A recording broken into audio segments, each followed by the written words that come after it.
Special good morning to all of you. स्वागत है आपका एक नए वीडियो में। आज की इस वीडियो में हम पॉलिटेक्निक सेकेंड सेमेस्टर के अप्लाइड मैकेनिक सब्जेक्ट के टॉप एमसीक्यू को कवर करेंगे, जो कि एग्जाम के पॉइंट ऑफ व्यू से काफ़ी इंपॉर्टेंट है। देखिए पहला क्वेश्चन क्या है। पहला क्वेश्चन है घूर्णन गति में कण का गतिपथ होता है। जो घूर्णन गति होती है उसमें कण का गतिपथ कैसे होता है, मतलब किस प्रकार होता है, वक्रकार होता है, वृत्ताकार होता है, या फिर सरल रेखा में होता है, या फिर इनमें से कोई नहीं। तो इसका ऑप्शन हो जाएगा ऑप्शन नंबर बी। ठीक है, जो वो वृत्तीय पथ पर गति है। जो घूर्णन गति में कण का गतिपथ होता है वो वृत्त के ऊपर रहता है, मतलब वृत्त के ऊपर गति करता है। ठीक है, अब बढ़ते हैं नेक्स्ट क्वेश्चन की ओर। नेक्स्ट क्वेश्चन क्या है। किसी दृढ़ पर लगे समतली 3 या उससे अधिक बल संतुलन में है तो तीनों बल होंगे। जैसे किसी दृढ़ पर लगे, किसी दृढ़ कहिए या फिर दृढ़ पिंड कहिए, किसी दृढ़ पिंड पर लगे समतली 3 या उससे अधिक बल संतुलन में है तो तीनों बल क्या होंगे, लंबवत होंगे, संगामी होंगे, समांतर होंगे, और बी व सी दोनों। तो इसका सही ऑप्शन हो जाएगा ऑप्शन डी, बी व सी दोनों, यानी कि समांगी भी होंगे और समांतर भी होंगे। अब बढ़ते हैं नेक्स्ट क्वेश्चन की ओर। दोस्तों आप बस इसकी प्रैक्टिस करते रहिए कि अब पेपर नज़दीक आ गया है, तो बस आप इसकी प्रैक्टिस कर रहे हैं। जितने भी एमसीक्यू आ रहे हैं उसकी आप प्रैक्टिस करते रहिए। लेकिन नेक्स्ट क्वेश्चन क्या है। दो सदिशों का अदिश गुणनफल होता है, तो इसका ऑप्शन जाएगा ऑप्शन ए डॉट बी बराबर ए बी कॉस थीटा। ठीक है, बढ़ते हैं नेक्स्ट क्वेश्चन की ओर। नेक्स्ट क्वेश्चन है, देखिए थोड़ा इसको छोटा कर ले रहे हैं। क्या बल तथा बलयुग्म दोनों एक साथ पिंड पर लगे होने पर पिंड संतुलन अवस्था में हो सकता है? तो इसका ऑप्शन जाएगा ऑप्शन बी, नहीं। एक साथ मतलब लगे होंगे। अगर दो बल और बलयुग्म दोनों एक साथ पिंड पर लगेंगे तो पिंड संतुलन अवस्था में नहीं हो सकता है। ऑप्शन बी इसका राइट आंसर हो जाएगा। बढ़ते हैं नेक्स्ट क्वेश्चन की ओर। दोस्तों जितने भी क्वेश्चन हैं इनकी प्रैक्टिस आप करते रहिएगा, और मान लीजिए कि किस टाइप के क्वेश्चन पूछ देगा बोर्ड, आपको किसी को मालूम नहीं है, तो आप हर एक टाइप के क्वेश्चन की प्रैक्टिस करते रहिएगा। और पहले वीडियो को आप रुका के पहले अपने आप से प्रैक्टिस कीजिएगा कि हमको कितना आ रहा है, हम कितना कर ले रहे हैं इसमें। ठीक है, पांचवा क्वेश्चन क्या है। ऐसे पिंड जिस पर बल लगाने से उसके आकार में बहुत कम या फिर नगण्य परिवर्तन होता है वह कहलाता है? तो इसका सही ऑप्शन जाएगा ऑप्शन सी, दृढ़ पिंड कहलाता है। ठीक है, इस पर मतलब उस पर बल लगाने से उसके आकार में बहुत कम परिवर्तन या फिर नगण्य परिवर्तन होता है, वह दृढ़ पिंड कहलाता है। ठीक है, बढ़ते हैं नेक्स्ट क्वेश्चन की ओर।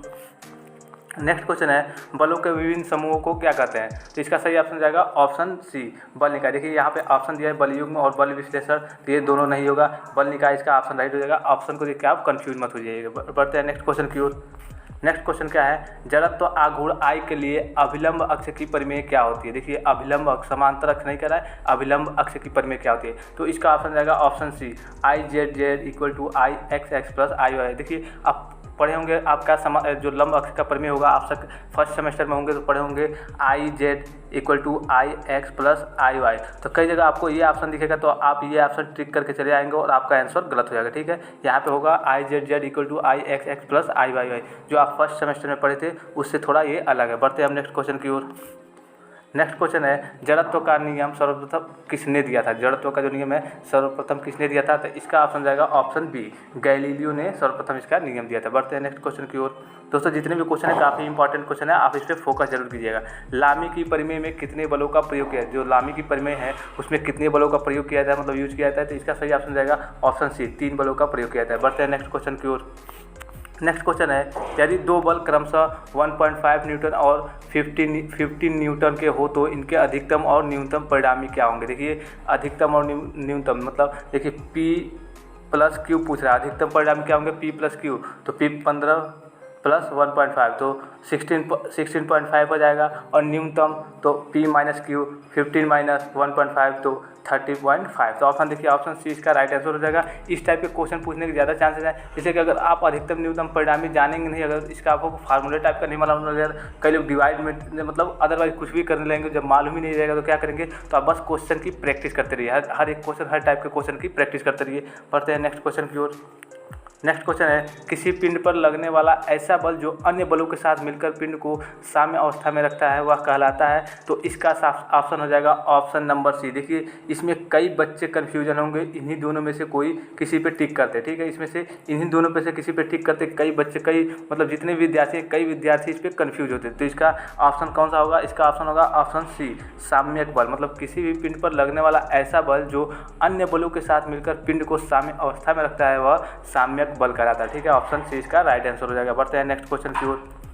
नेक्स्ट क्वेश्चन क्या है। एक दृढ़ तथा सीधा अथवा वक्राकार छड़ है जो एक स्थिर बिंदु पर घूम सकता है कहलाता है। देखिए ये चैप्टर आपको मैंने बहुत बढ़िया से पढ़ाया है, आप वहाँ पे जाकर पीछे प्लेलिस्ट में इस चैप्टर का मतलब जो भी थ्योरी टाइप का है, मतलब पहले मैं थ्योरी बता देता हूँ थोड़ा सा। तो इसका कौन सा ऑप्शन हो जाएगा, इसका ऑप्शन हो जाएगा ऑप्शन सी, लीवर। आपको मैंने बताया था जो एक चैप्टर पढ़ाया था उसमें कि इस टाइप का कुछ होता है, जैसे मान लीजिए समझिए एक झूला टाइप का ही हो गया, ये यहाँ पे प्रयास हो गया, यहाँ पे भार हो गया, और यहाँ पे बीच में कुछ रहता है, ठीक है, बीच में कुछ रहता है जिसे आलम्ब कहा जाता है। तो यहाँ पे कुछ इस प्रकार का लगा होता है लीवर, जिससे कि ये मतलब अप डाउन हो सकता है, ये नीचे भी आ सकता है, ऊपर भी जा सकता है, मतलब ये एकदम फिक्स नहीं होता है, ये इसको चलने में सहायता प्रदान करता है, मतलब इसको नीचे ऊपर जाने में सहायता प्रदान करता है। यहाँ पे कुछ मतलब स्प्रिंग टाइप का मतलब अदरवाइज कुछ लगा होता है, ठीक है, उसी को हम लीवर कहते हैं। बढ़ते हैं नेक्स्ट क्वेश्चन की ओर।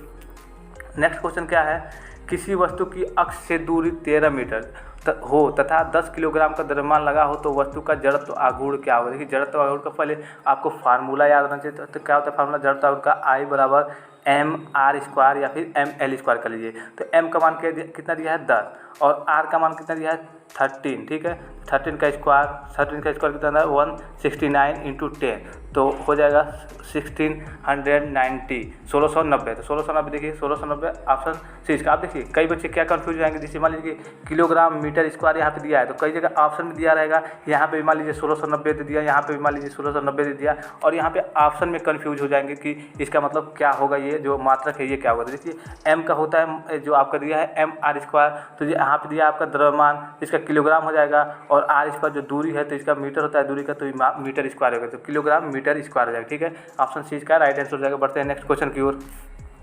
नेक्स्ट क्वेश्चन क्या है, यदि किसी वस्तु की अक्ष से दूरी 20 मीटर तथा जड़त्व आघूर्ण 80 किलोमीटर स्क्वायर हो तो उस वस्तु के आकृति मापांक की गणना कीजिए। देखिए यहाँ पे आकृति मापांक मैंने आपको बताया था z इक्वल टू क्या होता है I, जड़त्व आघूर्ण अपान अक्ष से दूरी y, ठीक है, जड़त्व आघूर्ण अपान अक्ष से दूरी y, ठीक है। तो I दिया है यहाँ पे, देखिए I दिया है जड़त्व आघूर्ण 80 किलोमीटर, मतलब 80, और क्या दिया y का मान अक्ष से दूरी 20 दिया है 20, तो 80 अपान 20 इसका हो जाएगा 20 को 40, 4 हो जाएगा 4, तो 4 इसका आंसर। देखिए अब देखिए यहाँ पे आकृति मापांक की बात कर रहा है तो इसका मीटर क्यूब होगा, ठीक है, तो 4 मीटर क्यूब इसका राइट आंसर हो जाएगा। बढ़ते हैं नेक्स्ट क्वेश्चन के, बस आपको इसका फार्मूला याद रखना चाहिए, z equal to I upon y। देखिए काफ़ी ईजी, जैसे कई न्यूमेरिकल इस टाइप के आएंगे आपके एग्जाम में, इतने ईजी होंगे कि आप उसको बस जानते रहेंगे फार्मूले, तो बस उसको पुटअप करके समझिए कि उसमें केवल मल्टीप्लाई और डिवाइड रहेगा, ठीक है। तो अब बढ़ते हैं नेक्स्ट क्वेश्चन की ओर। नेक्स्ट क्वेश्चन क्या है, स्टील यार्ड एक सरल मशीन है। स्टील यार्ड सरल मशीन है किस चीज़ की, संहतियों या बोझों को तौलने की, स्टील पिंडों को काटने की, ए व बी दोनों या फिर इनमें से कोई नहीं। तो जो स्टील यार्ड है, संहतियों यानी बोझों, जो आपका वेट होता है, बोझ भारी चीज़ें होती हैं उनको तौलने की चीज़ है, ठीक है, स्टील यार्ड बोझों को तौलने की चीज़ है। बढ़ते हैं हम नेक्स्ट क्वेश्चन की ओर। नेक्स्ट क्वेश्चन क्या है, निम्न में से किसका उपयोग भाप या अन्य उच्च दाब गैसों के विरुद्ध सुरक्षा के लिए किया जाता है। तो इसका सही ऑप्शन हो जाएगा ऑप्शन बी, लीवर सुरक्षा वाल्व। देखिए लीवर यहाँ पे दे दिया है रासायनिक पदार्थों का, तो इसमें आप कंफ्यूज ना हो जाइएगा, कई बच्चे मतलब एग्जाम में यही ट्रिक कर देंगे। तो इसका ऑप्शन हो जाएगा लीवर सुरक्षा वाल्व जो होता है ना, वो भाप और अन्य दाब गैसों के विरुद्ध सुरक्षा के लिए काम किया जाता है किसी भी पिंड में, ठीक है। बढ़ते हैं नेक्स्ट क्वेश्चन की ओर।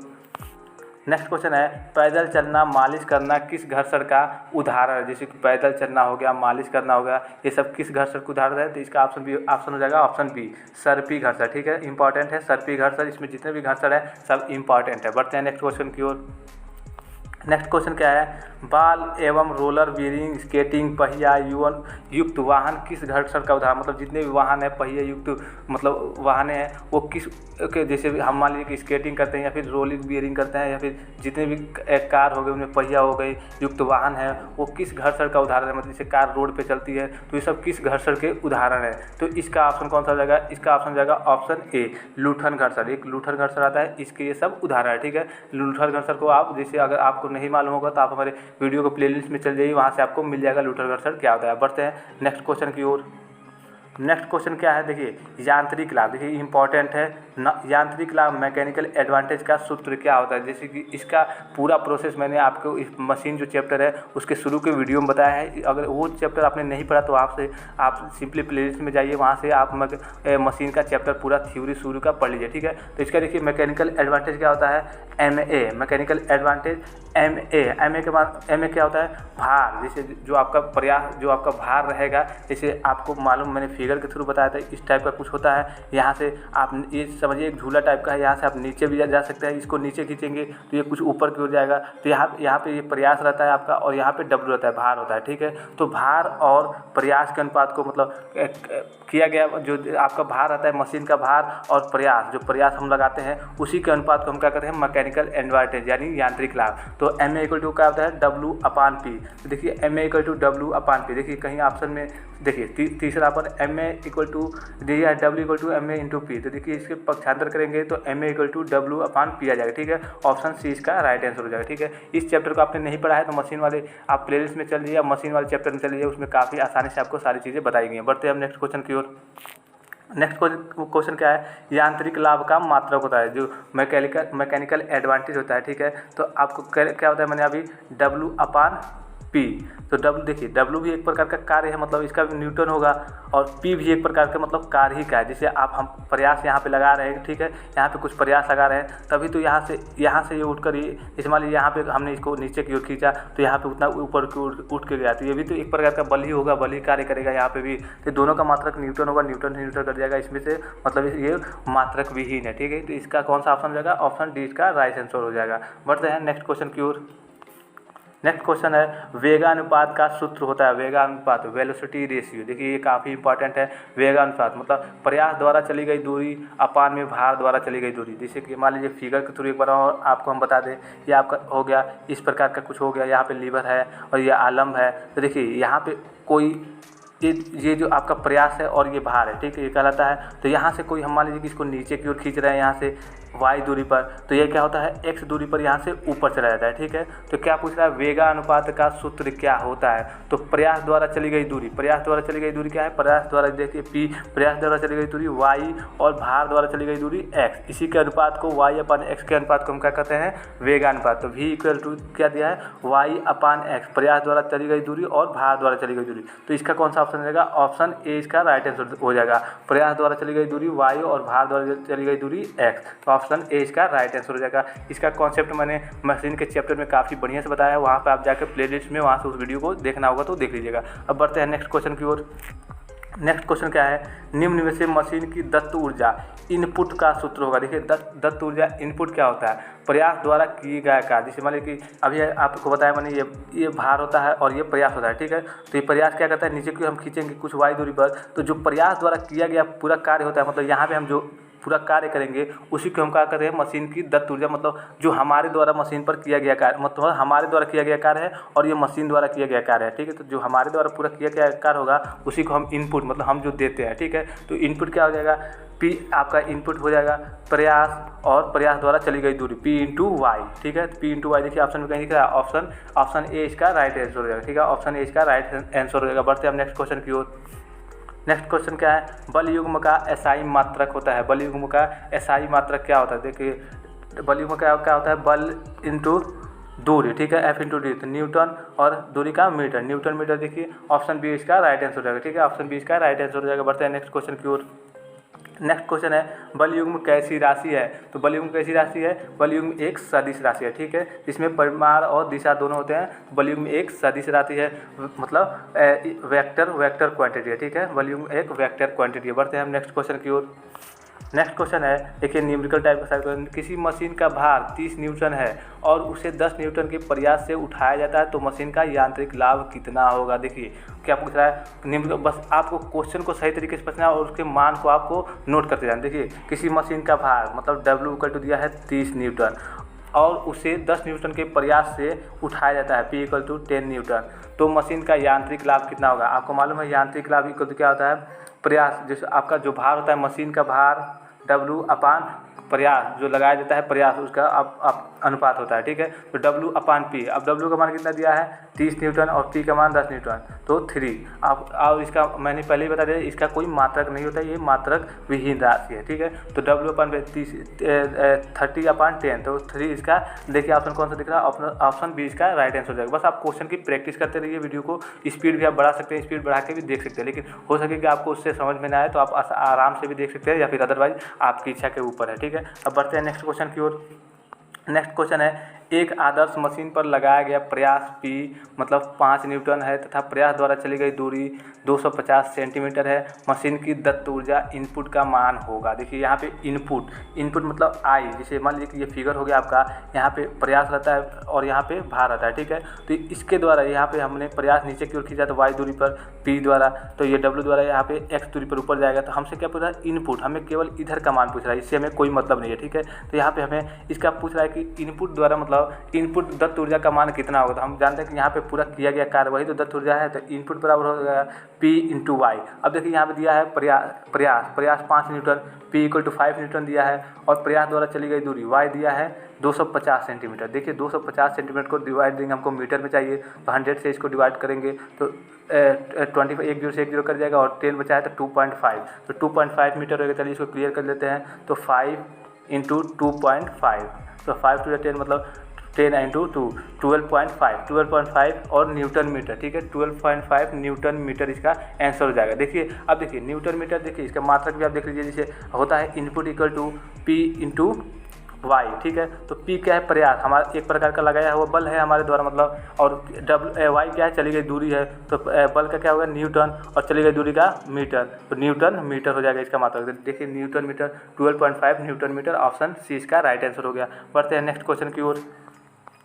नेक्स्ट क्वेश्चन है सरवता बोतल, ओपनर, आम और सब्जी कटर किस उत्तोलक का उदाहरण है? तो कौन सा इसका ऑप्शन हो जाएगा? इसका ऑप्शन हो जाएगा ऑप्शन बी, द्वितीय वर्ग के उत्तोलक के ये सब उदाहरण है, ठीक है। अगर इसका भी आप लोग वीडियो नहीं देखे तो आप हमारे प्लेलिस्ट में चले जाइए, और उत्तोलक और लीवर क्या होता है इसको थोड़ी जानकारी आप हमारे वीडियो के प्लेलिस्ट से जाकर के ले सकते हैं, ठीक है। बढ़ते हैं अब नेक्स्ट क्वेश्चन की ओर। नेक्स्ट क्वेश्चन क्या है? दो लंब दिशाओं में सभी बलों के अवयवों का बीजगणितीय योग कितना होता है? तो इसका सही ऑप्शन कौन सा हो जाएगा? इसका सही ऑप्शन हो जाएगा ए, 0 होता है, ठीक है। इसका सभी जो मतलब दो लंब दिशाओं में सभी बलों के अवयवी का बीजगणितीय योग कितना? 0 होता है। बढ़ते हैं अब नेक्स्ट क्वेश्चन की ओर। नेक्स्ट क्वेश्चन है दो संपर्क तलों के बीच घर्षण गुणांक √3 है, इनके बीच घर्षण कोण क्या होगा? देखिए बस आप क्वेश्चन को समझेंगे, आपका आंसर डायरेक्टली निकल जाएगा। देखिए घर्षण गुणांक को म्यू इक्वल टू √3 दिया है, तो घर्षण कोण पूछ रहा है, तो हमको मालूम है म्यू इक्वल टू क्या होता है? tan थीटा, ठीक है, tan थीटा। तो हमें यहाँ पे थीटा का मान पूछ रहा है, तो म्यू का मान यहाँ पे रखेंगे √3 इक्वल टू tan थीटा, तो थीटा इक्वल टू क्या जाएगा? tan inverse √3। अब √3 किसका मान होता है? तो √3 का 60 मतलब 60 रन का मान होता है √3, तो ऑप्शन सी इसका राइट आंसर हो जाएगा। अब बढ़ते हैं नेक्स्ट क्वेश्चन की ओर।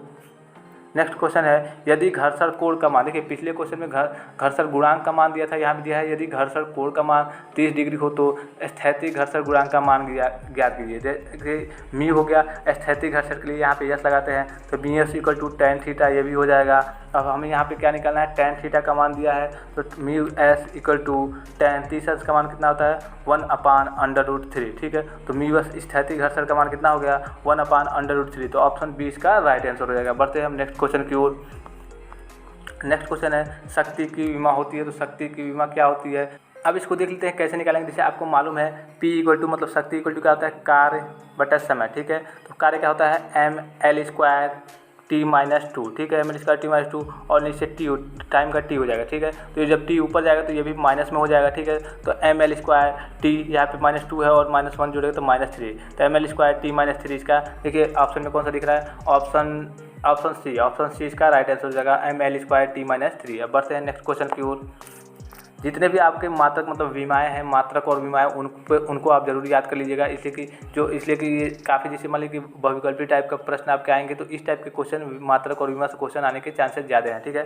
अब देखिए निम्न में से मशीन की निर्गत ऊर्जा आउटपुट का सूत्र होगा। देखिए पहले इनपुट का पूछा था, अब यहाँ पे आउटपुट का पूछ रहा था। आउटपुट का सूत्र क्या होगा? ये यहाँ पे जो होता है ये आउटपुट होता है आपका W, तो W इक्वल टू W हो जाएगा, जो मशीन का भार हो जाएगा, और मशीन द्वारा चली गई दूरी मतलब कार्य के दौरान मशीन द्वारा चली गई दूरी, तो यहाँ पे मशीन द्वारा चली गई दूरी x होता है, ठीक है। और यहाँ पे P होता है, और ये मशीन द्वारा मतलब प्रयास द्वारा चली गई दूरी y होता है, तो PY, और यहाँ पे पूरा कार्य हो जाएगा WX। तो देखिए WX output equal to W into X. देखिए ऑप्शन में कौन सा दिख रहा है? ऑप्शन बी इसका राइट आंसर हो जाएगा, ठीक है। ऑप्शन बी इसका राइट आंसर हो गया। बढ़ते हैं नेक्स्ट क्वेश्चन की ओर। नेक्स्ट क्वेश्चन है क्या घर्षण बल का मान पदार्थ पर निर्भर करता है? क्या घर्षण बल का मान पदार्थ पर निर्भर करता है? तो इसका ऑप्शन हो जाएगा ऑप्शन बी, हाँ, घर्षण बल का मान पदार्थ पर निर्भर करता है। बढ़ते हैं नेक्स्ट क्वेश्चन की ओर। नेक्स्ट क्वेश्चन है, जिस निकाय के बलों की क्रिया रेखाएं एक ही बिंदु पर मिलती हैं और वे एक ही समतल में होती हैं क्या कहलाते हैं। देखिए काफ़ी इंपॉर्टेंट क्वेश्चन है। इस टाइप के घुमाव क्वेश्चन आपके एग्जाम में आने के चांसेस रहते हैं। जिस निकाय के बलों की क्रिया रेखाएं, ठीक है, जिस निकाय के बलों की क्रिया रेखाएं एक ही बिंदु पर मिलती हैं, मतलब सेम बिंदु पर मिलती हैं और वे एक ही समतल में होती हैं क्या कहलाती हैं। तो इसका ऑप्शन हो जाएगा ऑप्शन बी, संगामी एवं एकतली। ठीक है, देखिए ऑप्शन इसमें काफ़ी घुमावदार हैं। संगामी एवं असमतली बल, संगामी एवं तली बल, असंगामी एवं समांतर बल। तो इस प्रकार के मतलब कई घुमाव क्वेश्चन ऑप्शन आपके पास आते हैं, तो आप कंफ्यूज ना हो जाइएगा। ठीक है, यहाँ पे सारी अगर आप इसको सही से पढ़ लेंगे तो ऑप्शन इसका यहीं पे आपको मिल जाएगा। ठीक है, तो इसका ऑप्शन हो जाएगा ऑप्शन बी। अब बढ़ते हैं नेक्स्ट और लास्ट क्वेश्चन की ओर, वो आपका कमेंट क्वेश्चन होगा। देखिए शायद न्यूमेरिकल टाइप का क्वेश्चन है, इसको थोड़ा छोटा कर लेते हैं। देखिए न्यूमेरिकल टाइप का क्वेश्चन है सकते हैं। ठीक है, अब देखिए क्या दिया है, किसी बोझ को उठाने वाली मशीन से 250 न्यूटन का प्रयास न्यूटन का बोझ उठाता है। ठीक है, जो आपका मतलब जो प्रयास हो गया है वो 10,000 न्यूटन का बोझ उठाता है। जब बोझ 10 सेंटीमीटर चलता है तो प्रयास का क्रिया बिंदु 800 सेंटीमीटर चलता है। मान बताओ, यांत्रिक लाभ, वेग अनुपात, यांत्रिक दक्षता, इनके मान क्रमशः क्या होंगे। अब देखिए आपको तीनों को पहले फार्मूले याद होने चाहिए। मैकेनिकल एडवांटेज का क्या होता है, W/P। ठीक है, W/P। तब यहाँ पे दे दिया आपका वाली मशीन से 250 न्यूटन का प्रयास P तथा 10,000 न्यूटन का बोझ W। तो PW का दोनों का मान दे दिया है, यहाँ पे सिंपली आपको पुटअप कर देना है। उसके बाद से आपको ये चली गई दूरी x और y जो होता है, मतलब प्रयास द्वारा चली गई दूरी x और भार द्वारा चली गई दूरी y, इन दोनों का भी मान दे दिया है। बस आपको इसमें सिंपली पुटअप करके बताना है। तो और वेगानुपात का क्या होता है, VR = x, जो मतलब भार द्वारा चली गई दूरी प्रयास द्वारा चली गई दूरी y अपान भार द्वारा चली गई दूरी x, इसके अनुपात को वेगानुपात कहते हैं। और यांत्रिक दक्षता तो आपको मालूम ही होगा, काफ़ी मतलब बढ़िया तरीके से मैंने आपको वीडियो में बताया। अगर आपको मालूम नहीं हो तो आप वीडियो के प्लेलिस्ट में चल जाइए, वहाँ से वीडियो को देख लीजिए। अगर दोस्तों एक बात और कहना चाहूँगा, अगर आपको इसका PDF चाहिए, इस जो आपको मैं MCQ बता रहा हूँ, ये सारे जो आपका मतलब ये जो वीडियो देख रहे हैं, इसका आपको अगर PDF चाहिए तो आप हमारे टेलीग्राम पर सिंपली जाएंगे और वहाँ से PDF ले लेंगे। इसमें कोई पासवर्ड नहीं होगा। काफ़ी लोग कमेंट कर रहे हैं कि सर पासवर्ड क्यों डाल रहे हैं आप, पासवर्ड से दिक्कत हो रही है। तो ठीक है, मैं आपको पासवर्ड नहीं डालूंगा, इसका आंसर भी आपके पास शो रहेगा। आप आंसर के साथ PDF को डाउनलोड कर सकते हैं हमारे टेलीग्राम चैनल से। और एक बात और कहूँगा कि अगर आपको वीडियो अच्छा लगा है तो वीडियो अपने दोस्तों के पास ज़रूर शेयर कीजिए और वीडियो को लाइक सब्सक्राइब और वीडियो को लाइक और चैनल को सब्सक्राइब करना ना भूलिए, इसलिए कि यहाँ पे आपको जेन्युइन MCQ मिलेंगे और काफ़ी सारी इन्फॉर्मेशन भी मिलेंगी हमेशा के लिए। ठीक है, तो अब मिलते हैं नेक्स्ट वीडियो में। धन्यवाद, थैंक्स फॉर वॉचिंग।